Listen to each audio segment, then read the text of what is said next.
Siamo al Ministero dell'Agricoltura di Roma in occasione di un incontro molto importante. Noi parliamo di olio e parliamo di India.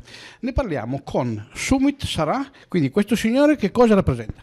Lui rappresenta SCS Group, che è una grossa agenzia di agribusiness in India e che è l'ente esecutore del consorzio extravergine di qualità per l'implementazione del progetto in India. Quindi adesso allora gli chiediamo di farci un quadro di quello che è la situazione dei consumatori in India e quindi le potenzialità, quindi rivolto ovviamente ai nostri produttori. So please summarize what may be the market, the Indian market of olive oil, and even for consumers, the importance of consumers in this from your point of view. Well, first of all, we are very glad to be here in Italy and here with a group of journalists from India and to see your beautiful country, enjoy your beautiful food and enjoy your beautiful olive oil. India is one of the fastest growing markets for olive oil. A market that just opened about 4 years ago has seen growth rates of almost 40 to 50% every year. As awareness grows, as more and more people become aware about the nutrition and the health benefits of olive oil, the demand is just soaring. India, as you know, is such a huge country and such diverse population and such diverse cultures. So our food is also very diverse. Every 200 kilometers, there is a new food, new taste, a new set of consumers who want to integrate healthier cooking mediums into their food. And in the last 3-4 years, we have seen that there is tremendous demand for olive oil coming from India. If you look at the population of our country, it's a population of over 1.2 billion people. We are second to China in terms of number of people. But out of that 1.2 billion people, if you look at the middle class that can afford a high-value product like olive oil, we can safely say that the product can be afforded by about 300 million people. That is a sizable and a very large population for European community and olive oil producers from this part of the world to work with. The challenge that happens is that this 200 million people is in a bigger group of 1.2 billion people. So how do you reach your target consumer and make him or her aware of olive oil is the challenge. And we are very glad that consortium took this step. In 3 years, we have seen growth rate of 40% every year. And this is the last year of the campaign, and we are really hoping that people have more faith in that market and people have constructive suggestions and program to grow into the next 2 to 3 years. We believe that India can be among your top 10 markets in 5 years for olive oil in general, but for extra virgin olive oil in particular. L'esigenza dell'India di consumare olio italiano è anche data dal fatto di un aspetto salutistico.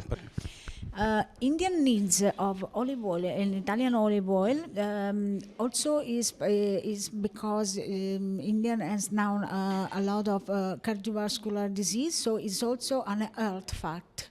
So may you explain this?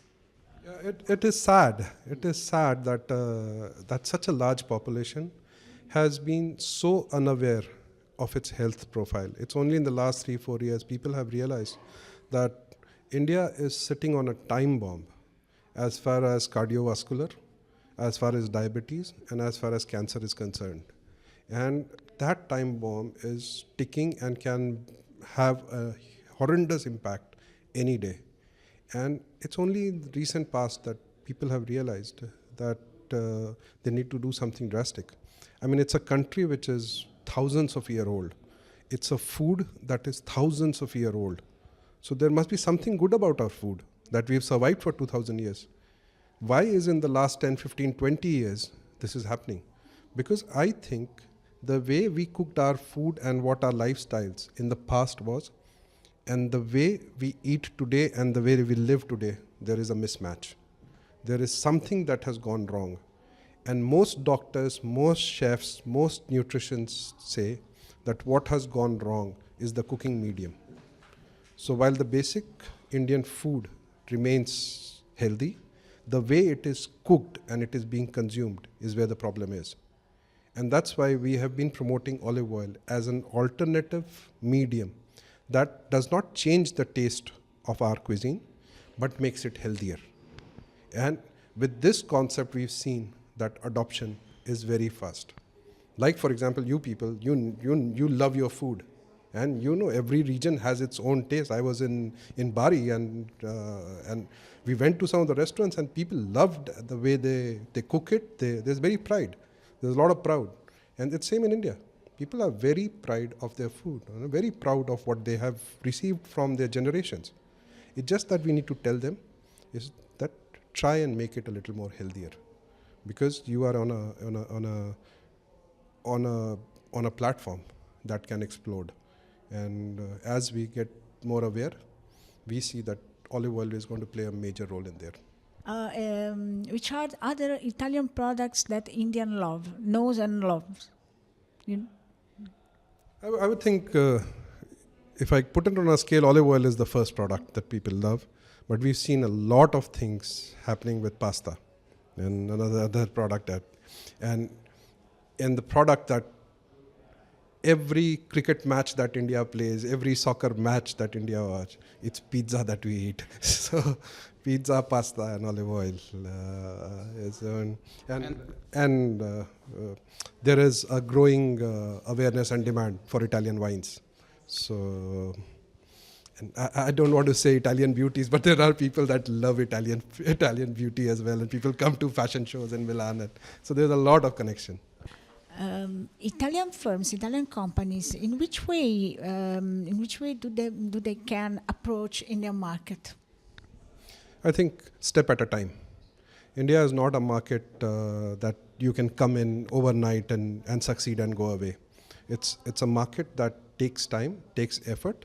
But if you're willing to come there and spend your time and spend your effort, it's a market that will be very rewarding in the long run.